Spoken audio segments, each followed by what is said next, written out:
What is going on, guys? My name is Boss. Welcome to another video. Now today we have another community showcase between Dark Elves and Bretonnia. Now let's jump into Dark Elf army. So all the way here, there's like a Vanguard department, consists of 2 Dark Rider Expos and 1 Shinanish Harvesters Stonefire Warlock Regiments Arena. So these guys can actually do very well against Bretonnia because they're very fast. I don't think knights can actually catch them easily, and they can definitely outmaneuver most of the knights and also dish out a lot of damage because these Dark Rider Expos have AP and they can do a lot of hurt. Now, for his main army, he has got Blackheart Corsairs ×2 plus a Witch Elves in the front. For the second line, he has got 2 Dark Shards with shields. Again, these guys are armor piercing, so they're gonna do a lot of hurt to the knights. And 2 Dread Spears on the flank, 3 Code 1 Knights at the rear, at the flank to protect the range core. And the lowdown command here is a Spring Sorcerer of Beast. So basically that Beastcaster is rocking Arcane Conduit, Summon Manticore, Flock of Doom. That's actually a very good spell. The plus 25% weapon damage and plus 30 AP. Sorry, plus 30 armor for just 4 mana. That's really good. Wild Form, alright, and also Wild Heart. And last but not the least, it's got 1 unit of Code 1 Chariot. And what I really like, recently I've been messing around with Beastman, and I found that Code 1 Chariot is actually such a good unit. You look at the stats when fighting non-infantry units, they're not that impressive, but the thing is they have 110 armor, they have a lot of ammunition, and they have pretty good range, and they do AP missiles, and also as a chariot they do armor piercing anti-infantry damage, and they have a huge 50 charge bonus. So these guys are actually amazing, and they can actually do a lot of skirmish as well if you macro them correctly. So I think that's a really good army, and that's a really good unit, and I need to play Code 1 Chariot more. Alright, look at the Bretonnia lineup. You have Royal Pax's Knights. Again, these guys are bread and butter in game 1, and remember, so many builds involved are RPK, which is short for Royal Pax's Knights, and these guys are really good back in game 1, but in game 2, because of the reach love, they are not really doing enough damage when going someone, so that's why you don't really see these guys get picked. And as a flying unit, alongside with Royal Pax's Knights, Royal Hippogriff Knights, they are actually very hard to pull out of engagement once they got blocked up, and sometimes the bannerman will shift, and you thought you gave the command of them to leave certain engagement, but because the bannerman shifts, they actually run right back into the death. So you definitely, when you pick these guys, you definitely need to be very cautious, very babysitting style when you play them, because you have to make sure they're getting out of engagement in time. Now on the ground, Knights of Aaron ×3, actually ×4. So 7 knights, including very elite Royal Pax's Knights and Royal Hippogriff Knights, and on the ground for heavy armored short cavalry. These guys are not bad at all. Knights of Aaron is actually one of my favorite units because they have a lot of charge bonus, like 54 should be pretty much the same as Empire Knights. And the only difference between these guys and Empire Knights are armor. Empire Knights has 110, these guys only have 80, but when you just using them as a short cavalry, just basically ping pong in between units. 80 and 110 armor doesn't really make a lot of difference. And then for the center, we have 2 spearmen and arms, and we have a lord in command. Is Faye Enchantress herself on Unicorn. There you go. So when you pop Faye on Unicorn, she instantly becomes 60% magic resist, which means there's no way you're gonna snipe her with magic, which is pretty good.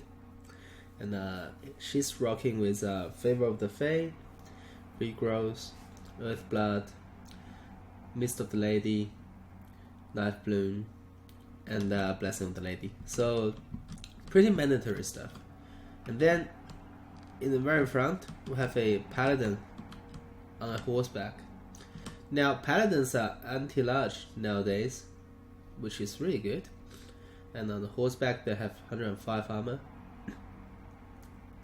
Plus 12, that's like 50-ish anti-large, which is pretty good. And 135 AP from 390 weapon strength is not too shabby as well. And for the infantry, we have 4 units of peasant mobs. We have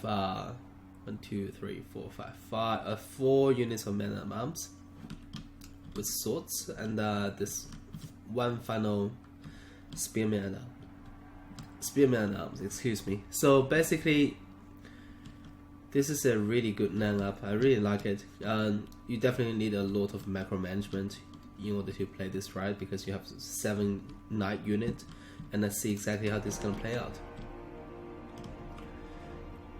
So right from the get-go, Bretonnia is actually rocking a full melee build, so that's why Bretonnia is advancing, and so does Dark Elves. Because Dark Shots actually have a minimum range of 125, which is considered really short for a ranged infantry. Now, I would like to comment that if these guys can get a full dive onto these guys, the RPK is gonna melt those Cold War Knights. Faye is actually charging in sideways and a little bit hesitation and pulling back again. And these Royal Paxos Knights actually got peppered a little bit by those Dark Riders crossbows, which is a really bad situation. But what I really want to see is here.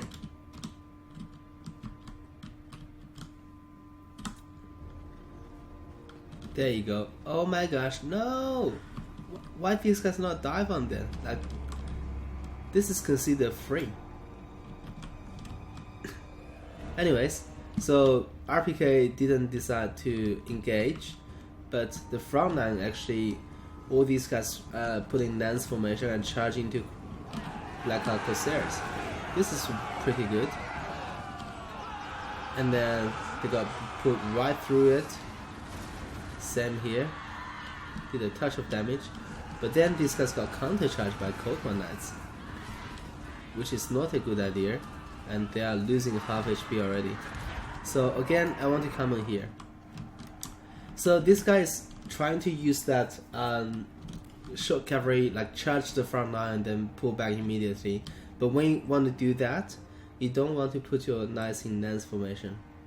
The reason is because you don't really want to pull through the unit. You actually want to do a touch of damage and then pull back. So if you put in a square formation, which means more models will do impact damage and less models will get pulled through and stuck. When you do a lance formation here and you fail, as you can see here, you just lost the Lies of Aaron unit, pretty much half HP already. So which is not the ideal situation. And I really, like, this is such a shame. Like, if those Pegasus Knights decided to land onto Cold War Knights, that's -1 Cold War Knights for the Dark Elves. And I'm pretty sure these guys can kill them and then come out on top with pretty much all of the models left. And here, Dark Rider crossbows actually got occupied by Royal Paxos Knights, which is nice. This is a very good engagement. But these guys needs to send back in to support as well. But in the center, the Summon Manticore is currently fighting Royal Paladins Knights, and Cold War Knights are currently getting blocked up by the Hippogriff Knights and Paladin, and alongside with 3 infantry unit here. So that's not an ideal situation for those Cold War Knights. And yeah, let's see what's gonna happen next. So these Cold War Knights are still staying idle, staying put, and this Blackout Corsair is gonna rack those men-arms with swords. And there you go, there's a regrowth and Favor of the Fate casted onto the Royal Hippogriff Knights, which means they're gonna do heaps of damage. But here, there's a huge Flock of Doom overcasted, which is nice, which is fantastic for Dark Elves. And then on this flank, I think it's all Dark Elves. There's a big Soul Stealer popped onto the huge blob, and also chariots are coming in, and they're gonna do a lot of hurt. Senanish Harvester is already casted, already dish out a lot of hurt. Knights of Aaron coming to the rear, there you go. Actually got stopped completely by something, I'm not too sure. I think by their own unit. Alright, this is the saddest thing ever, okay? So you have a lance formation, like steroid up knights about to charge into the rear of the enemy, and then only to find out you got blocked by your own Royal Hippogriff Knights. This is really sad. Like they just lost the impact damage. And here, Nazaran together with Fey Enchantress is actually coming on top against Coleman Chariot, which is nice. This flank, a moment ago was all Bretonnia. Right now, it's pretty much still all Bretonnia, which is nice. But I would like to comment that, where are those Royal Paxus Knights? So one unit is there, Nazaran, Hippogriff Knights. Oh, Paxus are here. So I'm not too sure, because apparently Bretonnia player has more cav, and those Royal Paxus Knights are so mobile. You really need to get rid of these guys soon. And also, if you find an isolation situation like this, you can just straight up take the fight against the Cobra Knights. You can win because you have the charge advantage. Because if you use an air unit against a land unit, a ground unit, you're always gonna get a charge. So yeah, I really don't like the blobbing up situation here and here. If you have more infantry, you have more knights, you always want to go wide and flank and rear attack. Instead, the worst thing you can do is just blob up here or here. Like, so many important units are tied up here, the Hippogriffs, that's Aaron, and one unit of Pakistan just tying up here. And instead of chasing these guys, you should focus on getting rid of Dark Shots, because these guys are less mobile and dish out more damage than Dark Rider crossbows.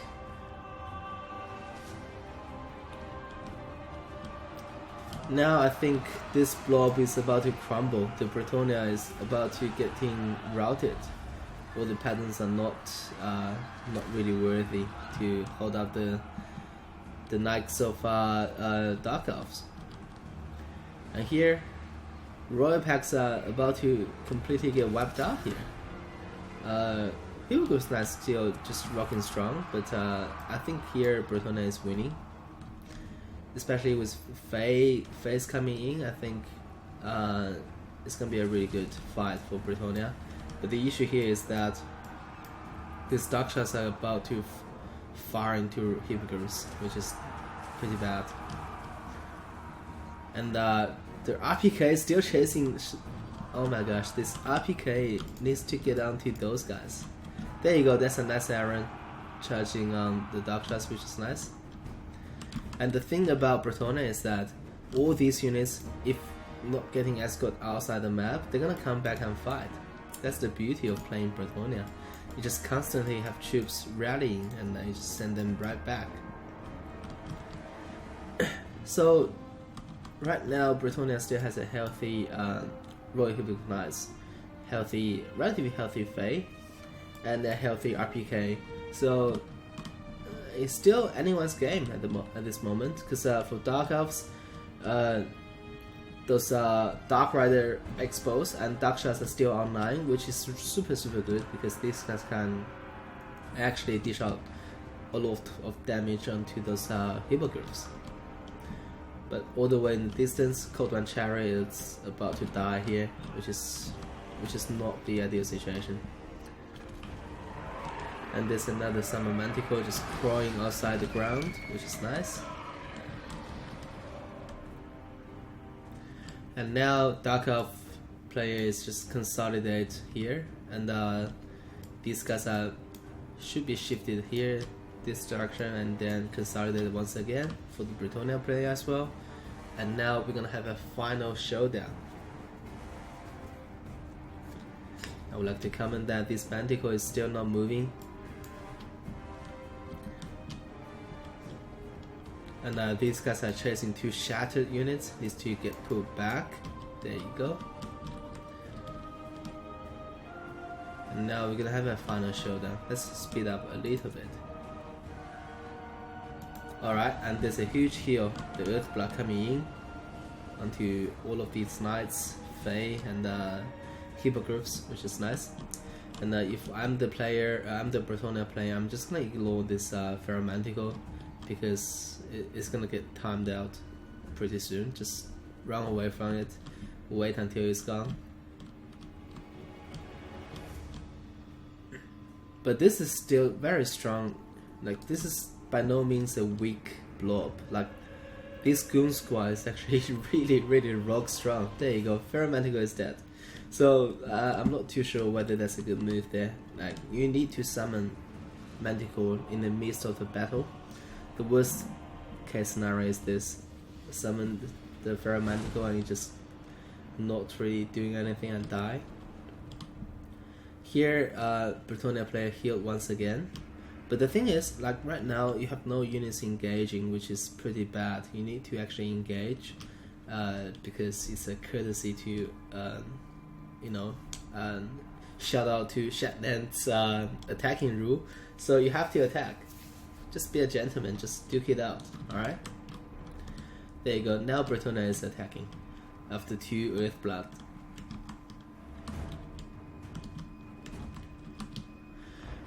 These guys are walking back, which is nice. So he's gonna regain vigor. And now there's a big Flock of Doom casted onto here, damaging everybody here, which is nice. And Flock of Doom is not sticky, if I remember correctly. So you do have a chance to move out of the radius, but our Bretonnia player just decided to sit there and take it, which is nice. Which is not too bad, because these guys are not too important, because right now the most important units are RPK, Fae, Paladin, and Hippogriffs. But this is looking scary though, because if you just manage to surround and dive behind, you can definitely win. Especially you have here, like, this is what really hurts me. Just dive onto them. sorry my voice. Just dive onto them and getting rid of them. Why being so indecisive? Because either Hippogriffs and RPK is gonna one-shot these guys. I just don't know why. Bretonnia player just not up for that move. And there's a big attack here, right in the front. There you go. And RPK is about to dive behind, which is a very good scenario. There you go. Charge up. Oh, like every time I want to catch an RPK charge, this player just basically juked me. I always got juked, because I thought this is a really good move to dive at the back and just basically route everything off. And same here, if these guys dive, then they're gonna just get rid of the entire Dark Elf infantry. But I just got juked again. But now it's the time. You have to dive onto these guys, right? Yeah, there you go. So RPK finally decided to dive onto the cold ones. There you go. Look at instant route. That's just the beauty. Like, if you do that earlier, those guys gonna get routed a lot sooner. But I have no idea why. Anyways, with that glorious charge, dive on the back of the Code One Knights, our Bretonnia player actually got the victory here. So I like this build. Like, this is really good. Like 4 knights and 3 very elite air knights units, like the RPK and the hippogriffs. And also I like the pick of Faye as well, because Faye can sometimes win the late game because of the Mist of the Lady. And for this, for Uncle Shin's army, I do believe there should be some